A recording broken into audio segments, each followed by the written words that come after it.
welcome to Fireside Fairytales. My name is Rory, and you're watching Varietal Literature's YouTube channel. And what we do here on Tuesday nights, Fairy Tale Tuesdays, is read old folklore and fairy tales. And tonight we are reading some stories that are collected from New York State in the United States of America. I mean, I think you know that, but I think it's so unusual to hear that folklore comes from New York that I guess I just wanted to make sure you knew I meant that in New York State. A specific region, which I'll mention in a moment, and it was collected around the turn of the last century. I grew up in a time where turn of the century meant that date, but I realize it doesn't anymore. So, you know, around the late 1800s, or late 1900s rather, and early 20th century. It is going to be works collected by Emmeline E. Gardner, which I'll talk briefly about. And they're kind of violent, so heads up on that. I don't know that they are specifically more violent than a lot of things that we've read. They just are leaning to that side, and it's a little bit arbitrary about it. Now, before we get too deep into any of the preamble or even the stories themselves, if you've never been here before, you should know that if you are not watching this live, down in the description below, there will be timestamps. You can jump ahead to any story that interests you. But I will put a little bit of content warnings and some framing and description in this first couple of minutes. So just a heads up, you might be jumping into something that I tried to warn you about if you do skip over this. Now, because I've never done any American folklore, whether it was in this case sort of colonial folklore or whether it was the traditional peoples of the land who would not have called it America, I believe. Somebody let me know. Just because I've never done that region before, I've mostly been doing sort of Northern and Western Europe. I suspect this might draw in some new viewers. And in case it does, I just want to restate a couple of clarifications and sort of preparations as to what to expect here. Because sometimes people get the wrong impression about what we're going to be doing. So the first thing is we're going to be looking at folklore. Now, folklore is sort of the bed from which fairy tales get developed. That's true enough. But they are distinct. Folklore is a lot less deliberate. It's a lot more crude in a lot of ways, a lot more violent, a lot more adult, a lot more arbitrary. It doesn't necessarily push towards any specific moral. It's a lot messier narratively usually, and it doesn't explain itself much. They're kind of anecdotes, urban legends, things like that. So just so you know, if you're coming here for Once Upon a Time and he gets the princess and he rides off in the sunset, there's not going to be a lot of stories like that. Also, you're not going to get a lot of sort of legends or myths. Legends and myths are kind of their own categories. There was some legends actually in this collection I could read. I just didn't find them that interesting, so I'm not going to be reading them today. But legends are like supposedly really happened. Some guy, I don't know, lifted a mountain on his back or something, right? And myth, I mean, I think most people know what myth is.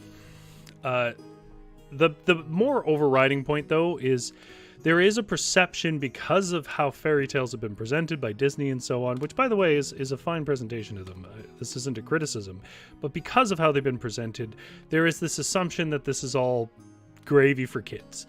These are good things for kids to see. And, it's a case-by-case basis. But, for example, we're going to read a story here, our second story, called The Secret Room, which is a take on the Mother Goose story, Bluebeard.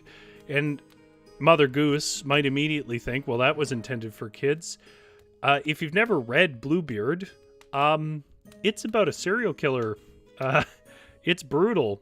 and not really something I think younger kids would want to be around. And I would say that there is at least some threats of violence or scariness in all these stories. So these are not necessarily for kids.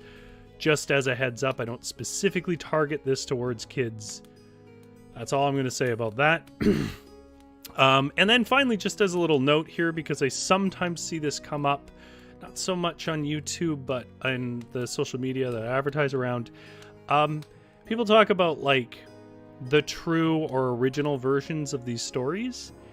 And that's just not an applicable concept. I want us all to just kind of let go of that.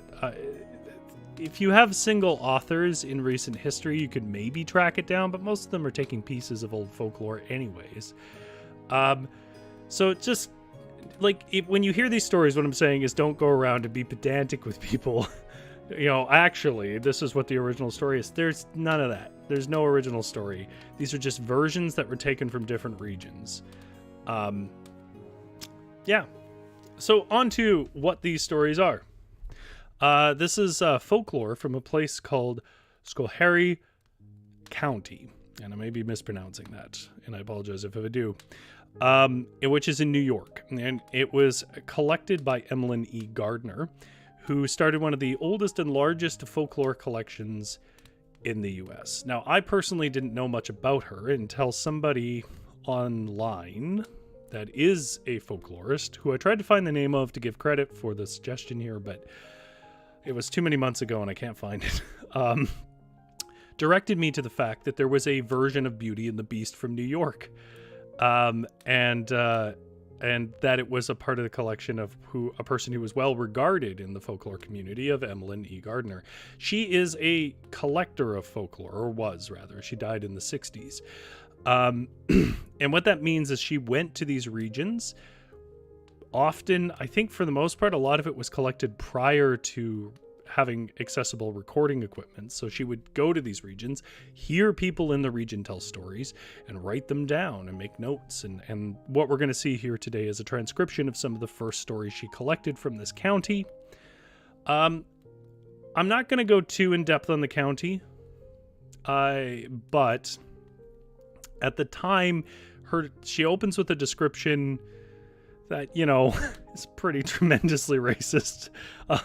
But it boils down to this, this county was sort of a mixture of people that, for one reason or another, were immigrants or outsiders. At least this is how I perceive her framing of it. And they sort of just collected in this region, this sort of valley in New York. And somewhere between all of those mixed up communities, they developed their own sort of versions of what were European folklore on the whole. And so that's what we're going to hear tonight. Which means these are not translated by my usual people. These are not translated by Simon Roy Hughes or Juergen Hubert. But nonetheless, you should still go and support them, because they have translated a lot of the other stuff we did. Okay. So our first story tonight is called Lazy Maria. And let me get that all queued up, and we'll get into the stories.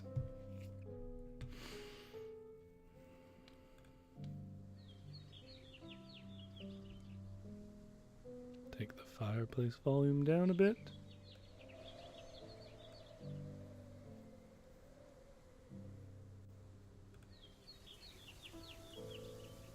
A little bit of moody rain. Our first story tonight comes from a very old journal of American folklore. I believe it's like 1914 or something. And it's a collection of stories that were collected and published here by Emmeline E. Gardner. They come from Schoharie County, New York. And this story again is called Lazy Maria. Once upon a time there lived a man with 3 daughters, who, as he thought, were old enough to look out for themselves. So he called them to him and said, "It is time for you to go out in the world and seek your fortune. I'll start with the oldest first. Go and see what luck you have in the world." So the oldest girl took her bundle of clothes tied up in a big kerchief, and away she went.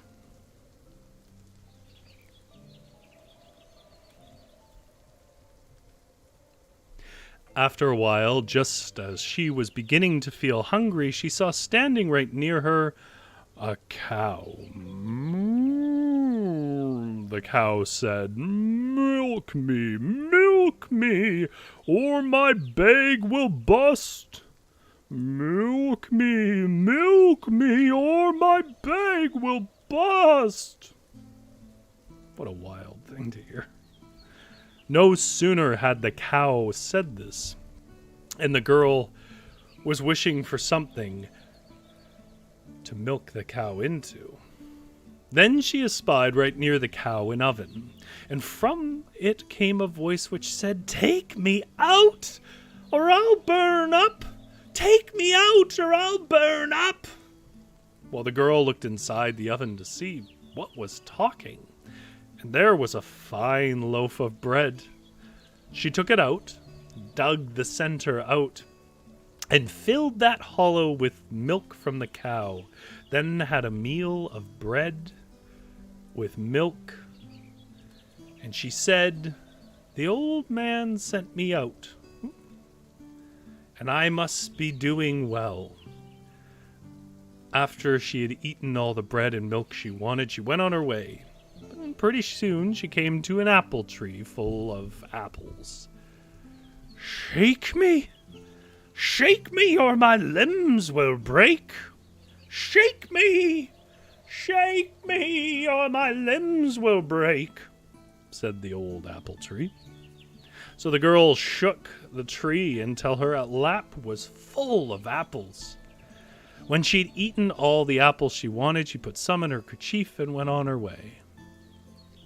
Now towards dusk she came to a fine-looking mansion, and she thought she would inquire if they, the occupants, wanted anybody to work for them. Seeing a man standing in front of the house, she called out, "Hello." "Hello," answered the man, who liked the girl's look. "Do you want a girl to work for you?" asked the girl. "I think we do need one," answered the man, "but my master isn't home tonight, so you'd better stay all night. Which door would you like to enter? Now, one is a gold door. If you go in through it, you'll be covered from head to foot with gold. The other is a tar door. If you go in through it, you'll be covered with tar." "Oh, I don't mind," replied the girl. "I'd just as soon be covered with tar as with gold." "You are so humble. You deserve to go through the golden door." "I don't care," repeated the girl. That last line feels a little rude. Thereupon the man led her through the golden door, and the gold clung to her nose.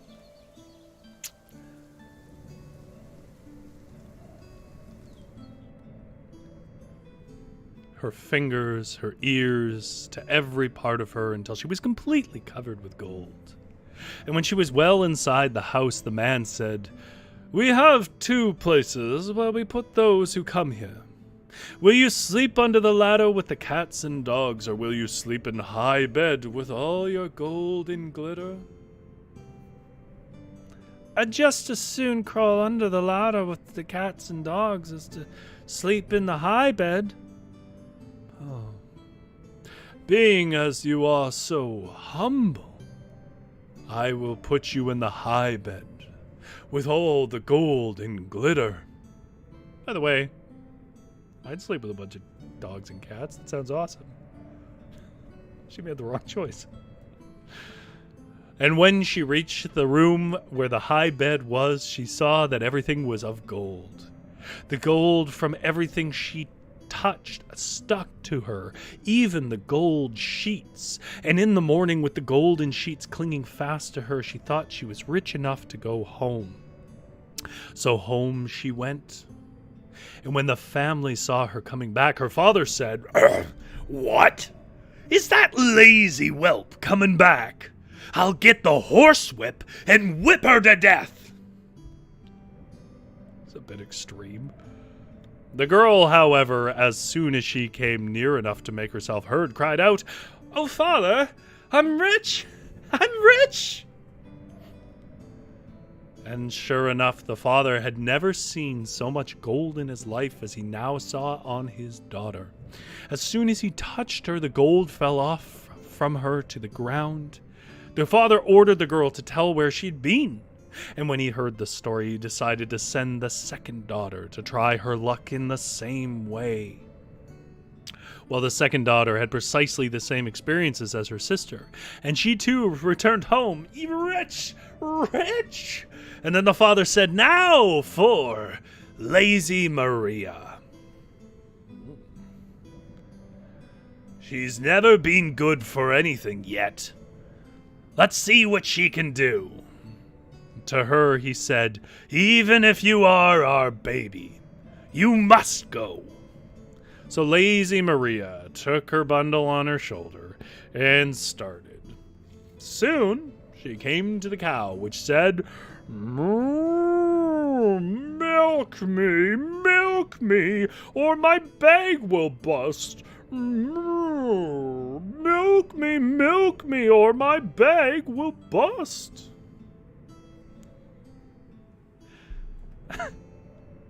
This is in a proper journal, by the way. Look, this next line. "Oh, go along, you old bitch. I don't care if it does," replied the girl. Then the voice from within the oven cried out, "Oh, take me out or I'll burn up. Take me out or I'll burn up." "Burn up, then. I won't touch you. I work when I'm all tired out," complained the girl. "I won't work," and went on her way. And when she came to the apple tree, it cried, "Shake me, or my limbs will break. Shake me, or my limbs will break." "Let your limbs break, then. I shan't shake you," said the girl, and went on. When she came to the mansion, the man on guard told her of the 2 doors, and asked her through which she wanted to enter. "I want to go through the golden door," said the girl. "All right," said the man, and he pushed her through the tar door. The tar stuck to her hair, filled her eyes, and covered her from head to foot. "Oh, my father will kill me," she cried. "And, where will you sleep?" "Under the ladder with the cats, or in the high bed?" asked the man. "In the high bed, tar and all, at once," decided the girl.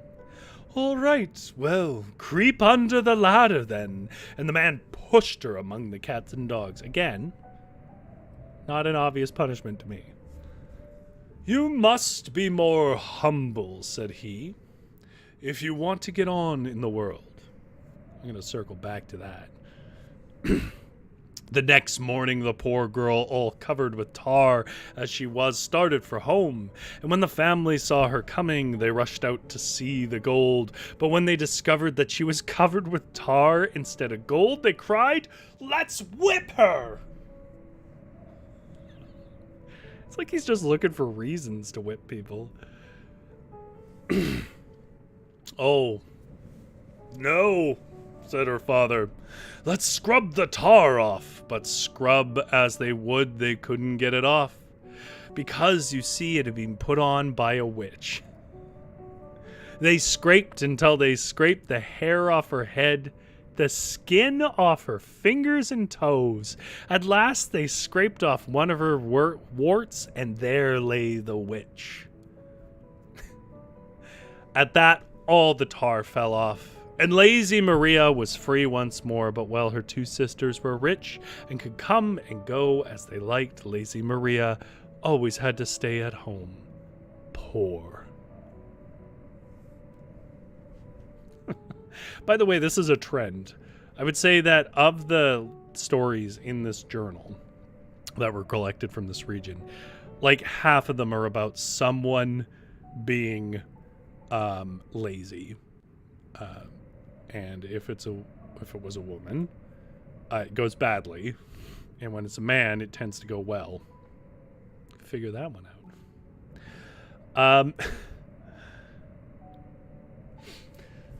I do particularly like that it does that folklore thing where just right in the last paragraph, suddenly some other mechanic is involved.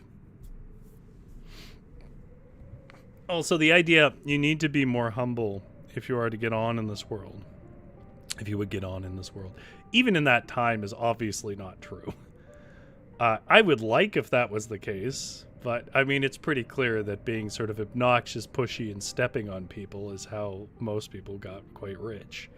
They weren't nice, so nice that someone gave them gold. But it's a nice idea, I suppose.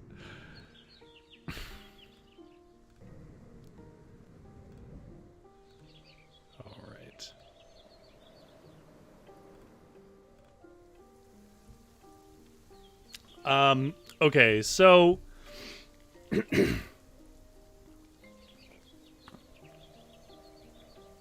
I don't know the obvious root of that story, by the way.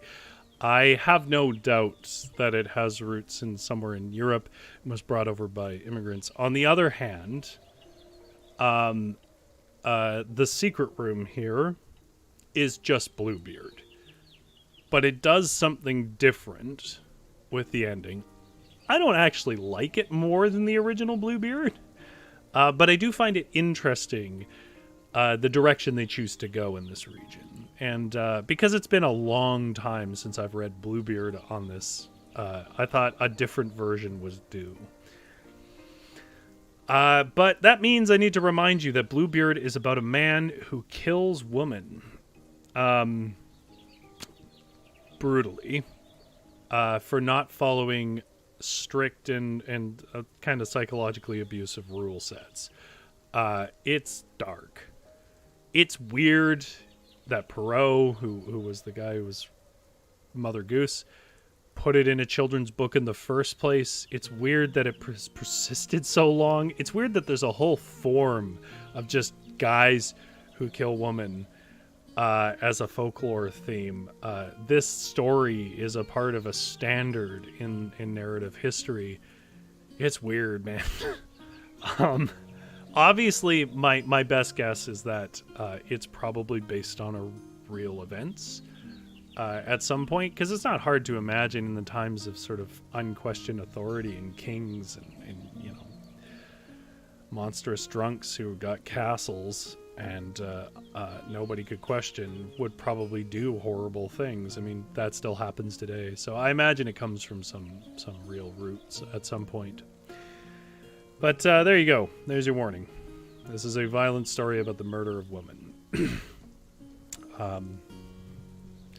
So our next story here is The Secret Room. The Secret Room is a part of this same collection from this place in New York State, Schoharie County. And it was, again, collected by Emmeline E. Gardner.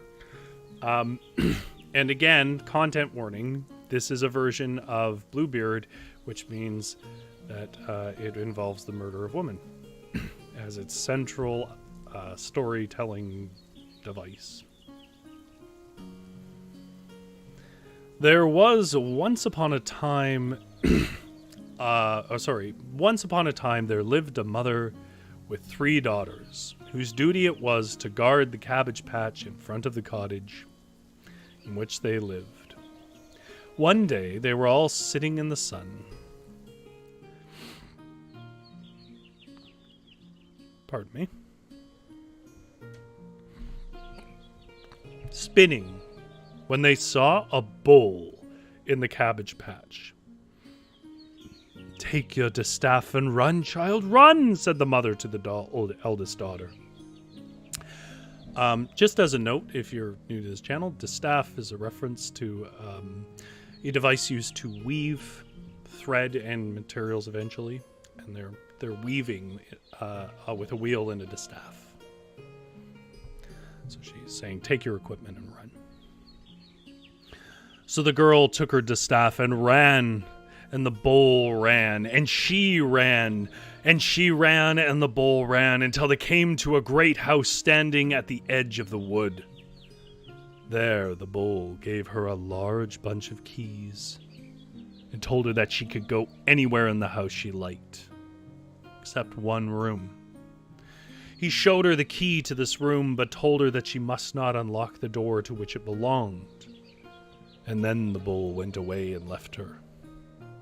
Well, the girl took the keys and roamed from one beautiful room to another until she had seen all except that one forbidden room. This she wanted to see more than she had any of the others, and so at last her curiosity became so great that she opened the door and went inside.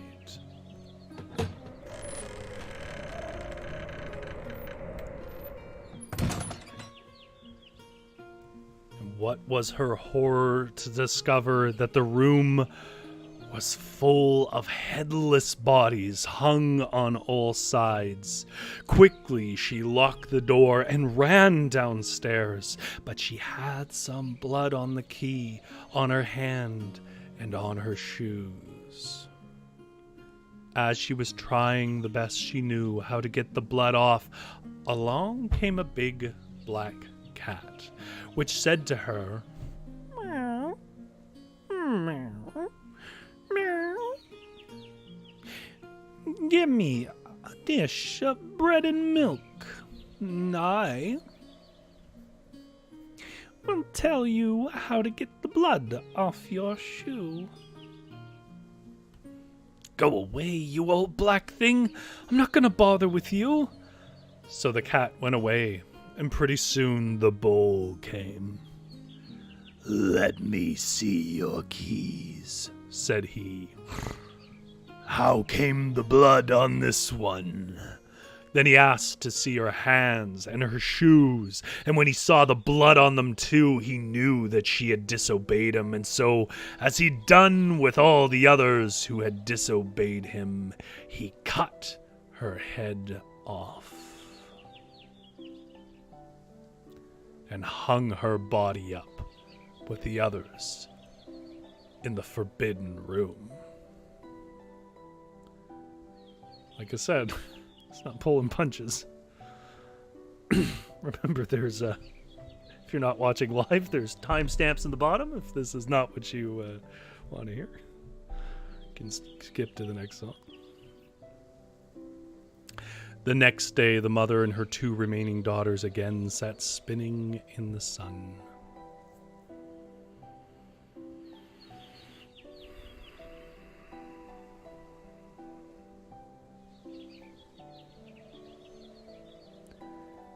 But they again saw the bull in the cabbage patch. The mother sent the second daughter just as she'd sent the first, and exactly the same things happened to her. Well, by the way, this is something that Emmeline Gardner seems to do. She skips the repeat, which is an interesting choice.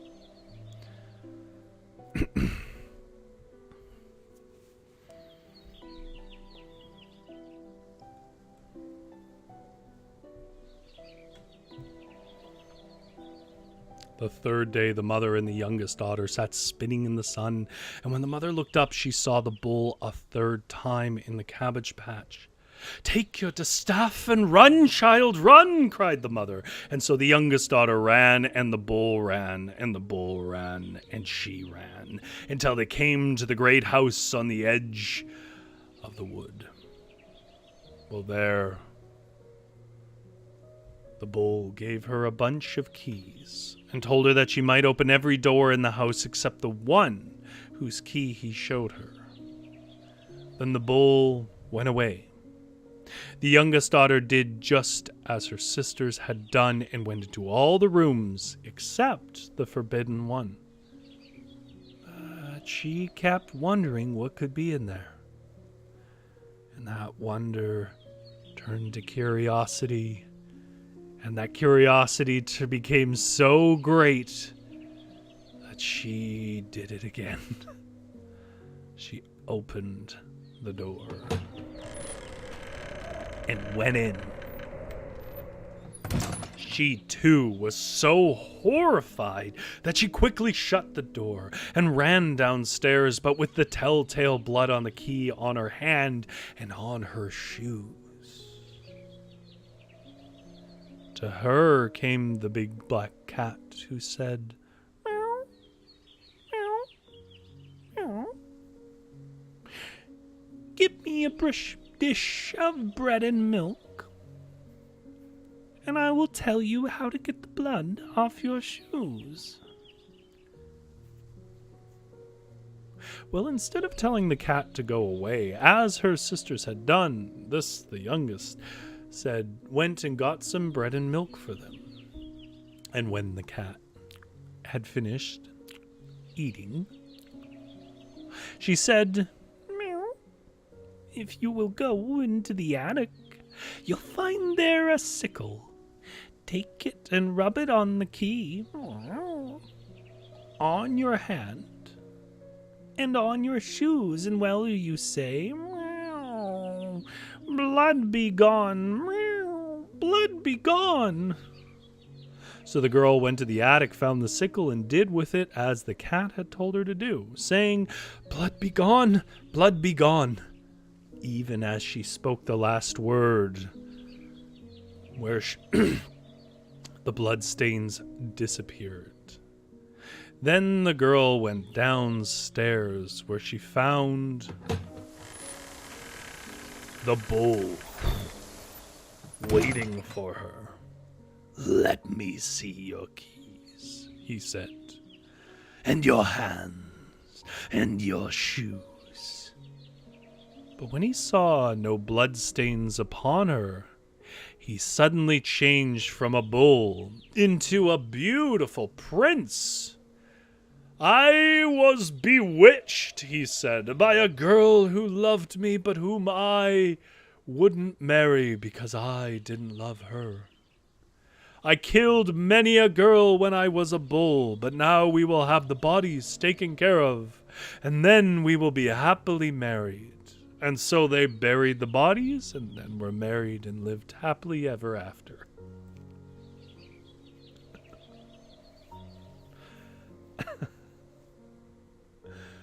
GS has a grim but accurate observation. The smell would tell her what's in there. Yeah. Maybe don't think too long on that. Now, in the original tale, Bloodbeard, better name anyways, Bluebeard just gets killed, which is the right thing to do here, but this is so weird. I had to read it. It is, I've never seen this ending to this formulation. I've read a few versions of the story of I have a secret room full of dead things, and then they're not supposed to see it and they see it. I've seen many versions of this, and in no version is the hero of the story the person who kills a bunch of women. It's a tough sell. Tough sell for this story to be doing in the last paragraph.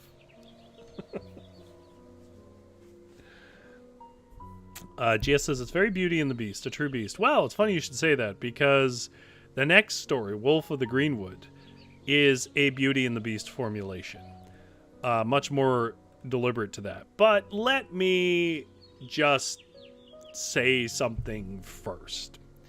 So, before I get anybody who's like, "What are you talking about? This isn't Beauty and the Beast." Let's talk a little bit about what I mean here. Beauty and the Beast obviously is a phenomenal Disney movie, one of the greatest of the 90s. I think it's one of the only, I think it was the first one or something to, probably not, but it, to some extent, won some award that other things did, or maybe that was Lion King, I don't know. They were both quite good. But that version of it, Beauty and the Beast, is a take on, I believe it's Charles Perrault's version, a Frenchman anyways, but I think it's Perrault, who's from the 17th century. I'm not a folklorist. Fact check everything I say, and don't trust my memory. I certainly don't. The thing about Beauty and the Beast, though, is even the original author, even if it's not Perrault, the original French author, was taking a story from folklore traditions in his area, and he made kind of a version of it that became somewhat definitive because it was published in writing and was preserved over a long time in many collections, and then republished when publishing became cheaper in a greater reach. And it's the version of Beauty and the Beast, I think, that was most commonly known in the 19th to 20th century, and probably a bit of the 18th century as well.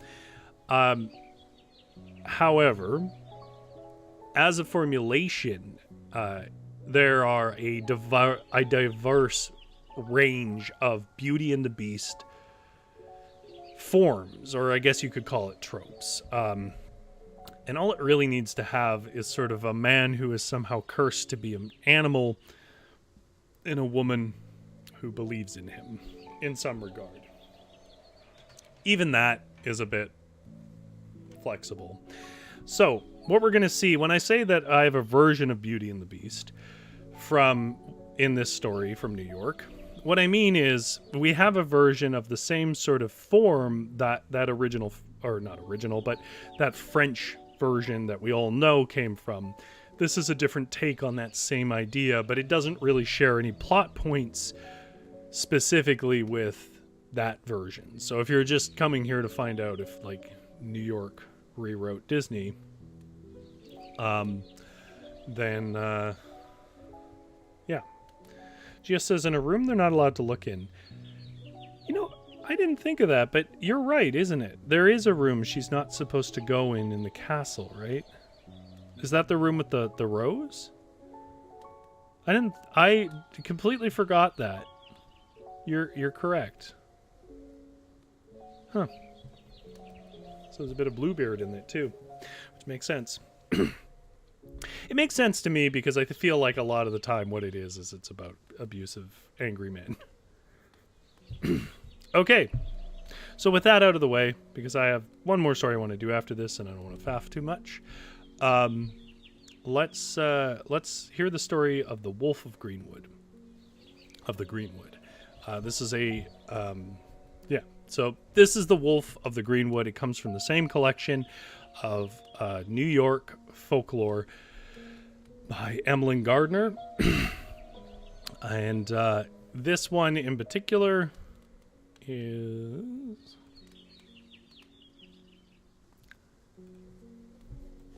well, it's about a wolf. Now, once upon a time, there lived a woman who had 3 daughters who were old enough to marry, but no one came to marry them. The woman owned a witch chair, which had the power to charm anyone who sat in it, loving one of her daughters. So one day, a fine young man came and sat in the chair, and the mother told him that he might have the choice of her daughters for his wife. After looking at them all to see which was the prettiest, he chose the youngest. A short time after they were married, another young woman who had loved the young man invited him to her home high up on one of the Rocky Mountains. He went, and while he was there, the young woman, who was a witch, put a spell on him, which changed him into a wolf.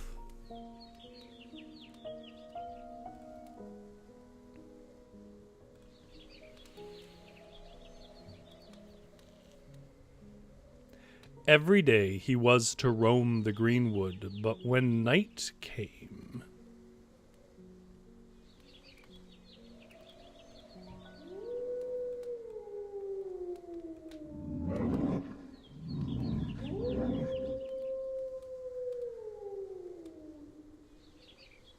he could return to his own home in human form.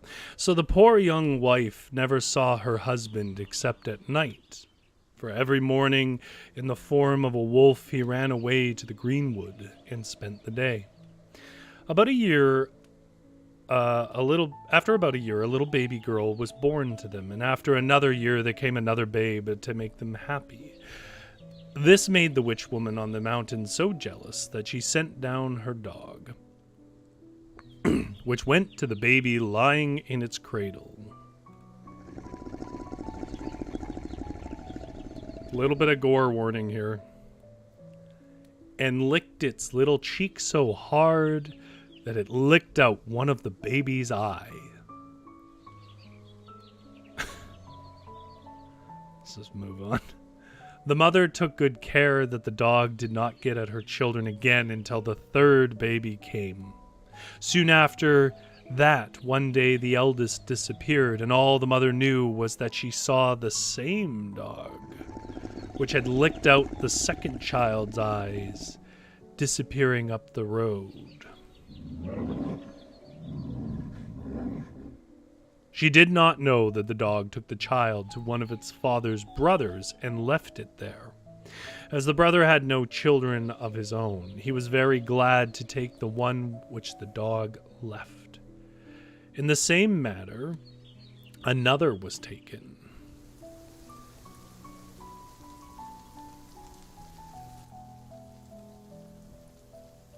And was taken to another uncle, who was also childless.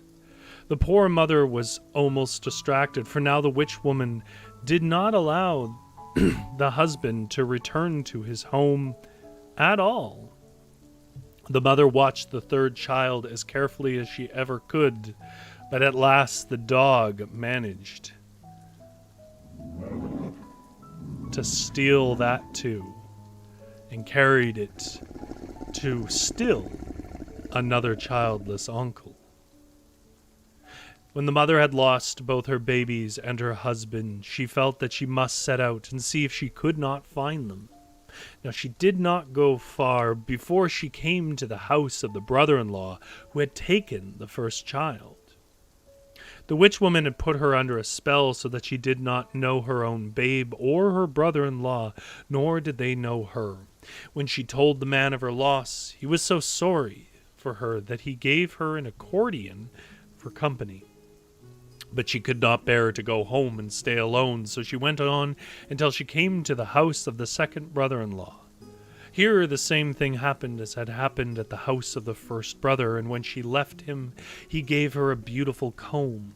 Still she could not bear to go home, but continued on her way until she came to the house of the third brother-in-law. To him she told her story, and also that her husband was kept high upon a high icy mountain, which she was not able to climb because it was so slippery. Wishing to help her, this brother-in-law, just as she was going away, told her to go to the nearest blacksmith, whom he ordered to shoe the woman with some sharp iron shoes that would enable her to climb the mountain where the witch woman worked, or lived, rather.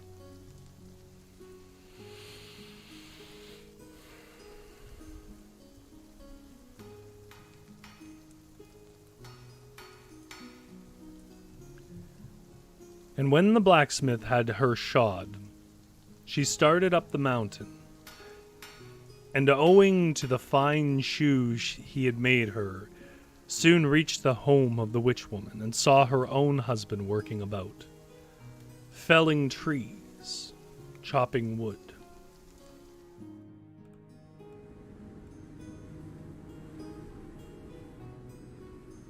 To keep the witch woman comfortable, for it was very cold on the mountain. And when the witch woman saw the wonderful shoes which had enabled the woman to climb so well, she asked her how much she would take for them. And so the woman replied that if she would let her pass the night with that wood chopper, she would give her the shoes. The witch woman agreed to that, but when night came before the wood chopper went to bed, the witch gave him a draught which made him sleep soundly until the witch willed for him to awaken. The wife, thinking that if she could get her husband by himself, she could win him back, waited until she thought that the witch could not hear. Then she said, "O wolf of the Greenwood, why won't you turn to me? 3 poor little babes I have borne to thee." But the witch had sealed his ears, so that though the wife said 3 times, "O wolf of the greenwood, why won't you turn to me? 3 poor little babes have I borne to thee," her husband did not hear her. In the morning the witch saw her combing her hair with a beautiful comb, asked her what she would take for it, and the wife replied that she would exchange it for another night with the wood chopper. The witch agreed to this, but again she gave the man a draught, so that he paid no heed when his wife said, "O wolf of the greenwood, why don't you turn to me? 3 poor little babes have I borne to thee." In the morning, before he came out from the power of the draught, the witch came and took him away. In the afternoon, the witch heard the wife playing beautiful music on her accordion. I do like accordion music, but I don't know if beautiful is the word that comes to mind. And asked her how much she would take for it. The wife made the same reply as before, and the witch agreed, thinking that she would give the man the sleeping draught the same as before. But before night came on, the wife escaped the watchful eyes of the witch and ran into the wood to her husband. She did not tell him whom she was, but gave him a sponge and told him when the witch gave him the draught that night to pretend to take it, but really to pour it into the sponge. The witch watched him so carefully that he had to pretend to get choked. And then, when the witch went for water to help him, he poured that draught into the sponge. And when she returned, he pretended that he had swallowed it. That night, the wife told her husband all that had happened to her. And so in the morning, when the witch came into the room where they were, the husband fell upon her and killed her. Then he and his wife went down the mountain and got their children, after which they returned to the witch's house and lived happily ever after.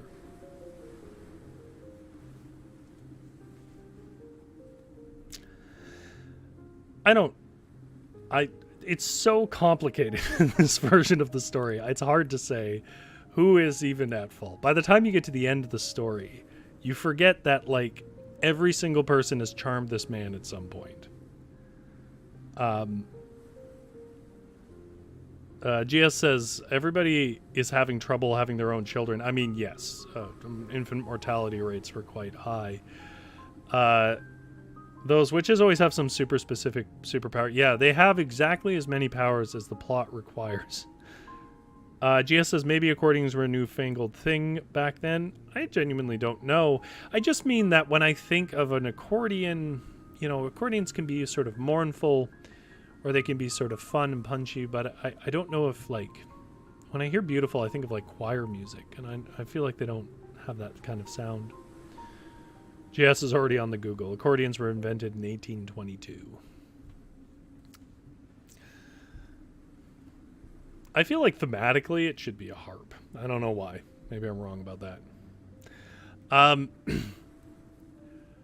I do have one more story I was planning to read, but I don't think I'll have time for it today.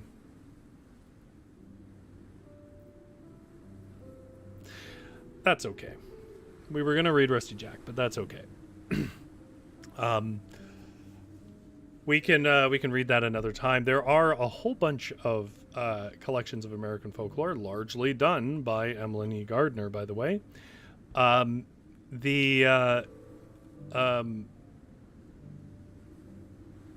me know, by the way, in the comments or something, or by liking this video, or even by subscribing. Like, if I see people really enjoyed hearing American folklore, I'll seek out more and read more of it.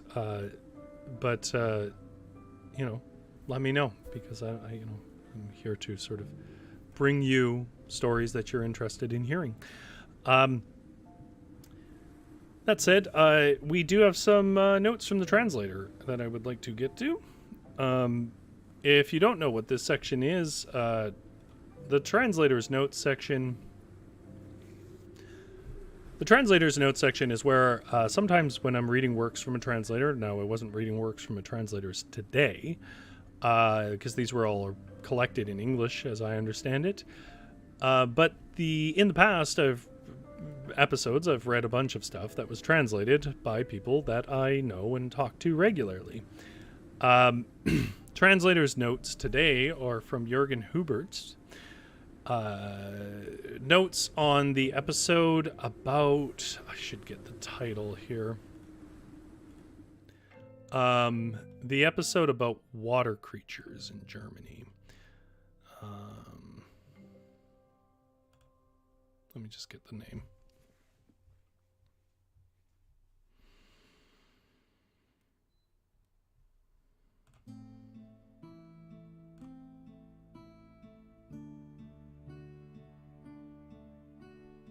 German folklore about monsters in deep waters. That's what it's called. That's on the Fireside Fairytales playlist, if you ever want to check it out yourself. Anyways, the following comments are from a comment left by the translator of that tale to English, Juergen Hubert, who you can support on his Patreon, which is Sunken Castles Evil Poodles, or you can follow him under the name Juergen Hubert on Mastodon. So here is Juergen's notes. Neckar refers to the river and is probably not supposed to be the name of the spirit. It's the river that flows past Stuttgart and Heidelberg before flowing into the Rhine at Mannheim. I did quite a few bicycle trips along that river when I lived in the area. St. John's Day / St. John's Night was traditionally considered midsummer in Germany, even though it's not quite astronomically accurate.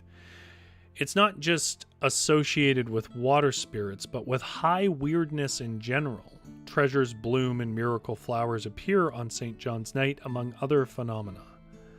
Churches sinking into lakes was also a fairly common thing in German folklore.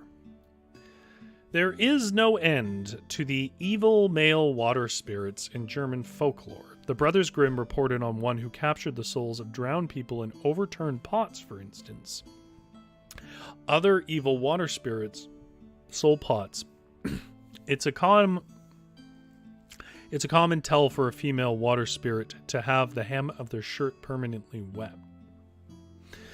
The folklorist speculating on the Iron Land being the source of the name Ireland connection was Karl Haupt, who wrote a few collections on the folklore of the Lusatia region, now straddling the German-Polish border.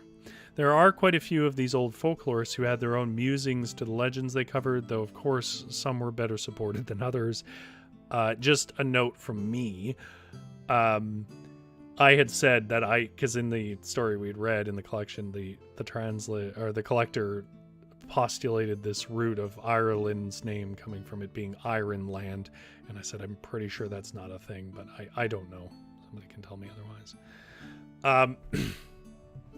The Mummelsee mentioned in the last tale is the same as the lake and the Lake Girls, which is another one we had read, by the way, back in January. This lake has a minor myth cycle on its own, which I've only partially translated. Oh, come on, Juergen. I want to hear the rest. There's even a water god supposedly dwelling down there inside a crystal palace. And I am going to add my own notes to that. The palace under the lake, as regular viewers of this channel know, people who go back a couple of years, is really common.